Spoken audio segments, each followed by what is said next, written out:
Bir хан бар иде. Ул бер көн төш күрде. Иртәгесен йортка яр салды. Kim de kim tışımda kurganlarını aldıma gelip aytib bir alsa, şuna 100 altın birem. Eğer de ayta almasa, başır giysem. Yana ул заманда bir бик ярлы, фәкыйрь ир бар иде. Ул ирнең хатыны иренә дошман булып, һәрдаим аны үтерү нияте белән йөри иде. Шушы хатын әлеге сүзне ишетеп, хан каршына килде һәм әйтте: Патшакаем, төшеңне минем ирем юрый ала, әмма әйтми генә. Хан хатын сүзенә ышанып, шунда ук кеше җибәреп, ул байгышны чакыртты. Мескенчәк юлда бу хәлгә зар елап, Тәңрегә тилмереп вә аннан ярдәм сорап, җаныннан өмет өзеп килгәндә, аңа ак йылан очрады. Йылан сәлам бирде. Бу фәкыйрь җавап бирде. Әй, әдәм, кая барасың? Вә каян киләсең? Вә ни өчен юлыйсың? Ханыбыз bir төш күргән. Кем дә төшемне юрый, шуңа 100 алтын бирәм. Юрый алмаса, башын кисәм дип әйткән. Теләсәң барырсың, теләмәсәң бармассың. Минем хатыным бар. Ул миңа дошман. Һәр кайчан мине үтерү нияте белән йөри. Бу хәбәрне ишеткәч, хан янына барып әйткән. Синең күргән төшеңне минем ирем белә, белсә дә әйтми. Ханның кеше җибәреп мине алдыруның сәбәбе шул. Әгәр мин сиңа аның төшен әйтсәм, син үлемнән котыласың. Ул 100 алтынны миңа китереп бирерсеңме? Алтын белән көмештән җан яхшы. Әгәр үлемнән коткарсаң, берсе дә кирәкмәс. Һәммәсен китереп бирермен. Барып керүең белән, ул синнән сорар: "Эй, гарип, мин төшемдә ни күрдем?" дип. Син җавабыңда: "Син бүре күрдең" дип әйт. Аннан соң ул сиңа 100 алтын бирер. Син аны һич тә хыянәтсез миңа китереп бир. Бу сүзне әйткәч, ак йылан белән ир хушлаштылар. Йылан үз юлына, фәкыйрь хан янына китте. Менә ул хан йортына килеп җитте, өенә керде, сәлам бирде. Хан да сәлам бирде. Аннан: Ey garip, min tışımda ni gördüm? Ayt.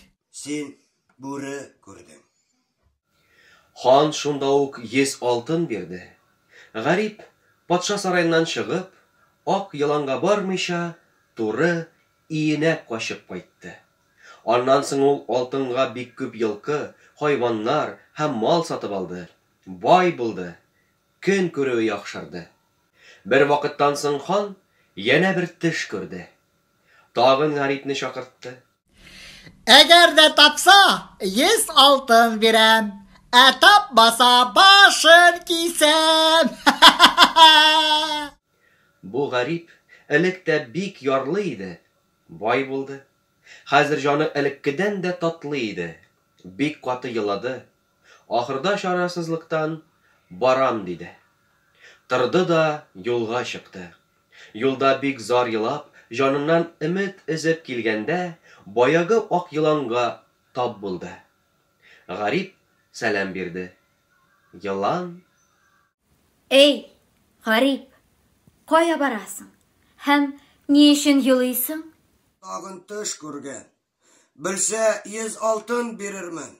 Белмәсә башын кисәрмен.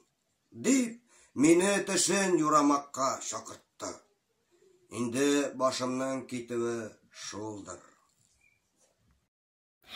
Мин беләм. Ләкин сиңа әйтмим. Син теге вакытта миңа ялганладың. Алтынны бирми, алдап качып киттең. Бу төшнең мәгънәсен әйтсәң, мине бу үлемнән коткарсаң, монысын гына түгел, алдагы алтынны да китереп бирермен. Бу юлы алдама. башка бер вакытта да кирәк булырмын.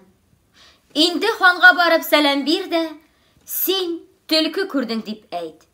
Аннан соң 100 алтынны алып, миңа кире кайт. Гарип бу сүзне ишетеп, шат булып, хан янына килде. Сәлам бирде. Хан сорады. Мин тышымда ни күрдем? Әйт. Син төлке күрдең. Хан 100 алтын бирде. Гарип ак еланга бармый, тагын өенә качып кайтты. Элеккедән дә бай булды, уйнады, килде. Байлыгына горурланып, тәкәбберләнеп йөрде. Баягы хан яна бер төш күрде. Яна әлеге гарипне дәштерде. Тапса 100 алтын бирәм, тапмаса башын кисәм. Ир бу сүзне ишеткәч, тагын да катырак елый башлады. Ак йыланны алдадым. Бу вафасыз дөньяда кала торган мал өчен бит. Орлык белән юлга чыкты. Җаныннан өмет үзеп килгәндә, каршысында яна ак йылан пәйда булды. Моны күреп әйтте.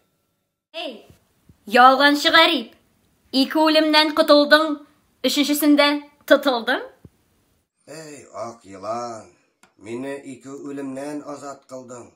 Мин синең кадереңне белми, ул яман эшләрне эшләдем. Инде тәүбәгә килдем. Бу үлемнән азат итеп, аталык мәрхәмәтен, аналык шәфкатен кылсаңчы. Әввәл Алла каршында, икенче үзең каршында хыянат көнне мәшһәрдә миңа ялганчылык атын кушма. Дөнья эшен дөньяда битерим, һәм сиңа бирәчәк алтыннарның барчасын тапшырып китим. Ак йылан бу сүзне хуш күрде. Әйтте. Бар, ханның өенә кер дә, сәлам бир. Ул синнән ни күрдем дип сораса, син әйт. Төшендә куй күрдең диген. Аннан ул сиңа 100 алтын бирер. Син ул алтынны алып килеп миңа бир. Аннан соң ир ак йылан белән саубулашып китте. Патша сараена җитте. Өй эченә кереп, сәлам бирде. Хан: Әй, гарип, мин тышымда ни күрдем? Син куй күрдең. Хан 100 алтын бирде. Ир аны алып, ак йыланга килде. Сәлам бирештеләр. Ир әйтте. Синең хәер дагаңа сау сәламәт кайттым. Җаным мехнәт чикмәде. Кабул ит. Менә бездәге әманәт алтының. Һәм иемдәге 200 алтынны да сиңа китереп бирәм. Мин борынгы 200 алтынны да сиңа бирергә ихлас күңелем белән ният кылган идем. Белмим, ничек бирә алмадым. Хәзер дә акылсызлыгыма хайран калам. Ак йылан: Егет, мин сиңа моның ни өчен шулай килеп чыкканлыгын әйтим, син яхшы тыңла. Әүвәл хан бүре күрде. Ул заманда һәм ханның, һәм ил-йортның бүре булган вакыты иде. Бүре яхшылык белми. Шуңа күрә син дә вәгъдәңдә торып, алтынны миңа бирмәдең. Аннан соң хан төлке күрде. Ул вакытта ил-йорт төлкәдәй алдакчы булды. Шуның өчен син дә миңа ялган сүзләр әйтеп алдадың. Соңгысында хан төшендә куй күрде һәм зылымлыгын ташлады. Гадел булды. Йортта тугры булды. Хан залим булса, ил-йорт тәртипсез, угры, үтерүче булыр. Хан гадел булса, йорт тугры, инсафлы, суфи булыр. Синдә гаеп юк. Гаеп ханда. Хан төшендә бу 3 хайванны күреп, тәүбәгә килде. Син дә миңа алтынны китердең. Ил-йорт яман булганда, син дә яман булдың. Яхшы булганда, син дә яхшы булдың. Һәр вакыт ил-йорт белән бергә булдың. Алтын үзеңә хәләл булсын. Алтын үзеңә хәләл булсын. Диде дә күз алдыннан югалды.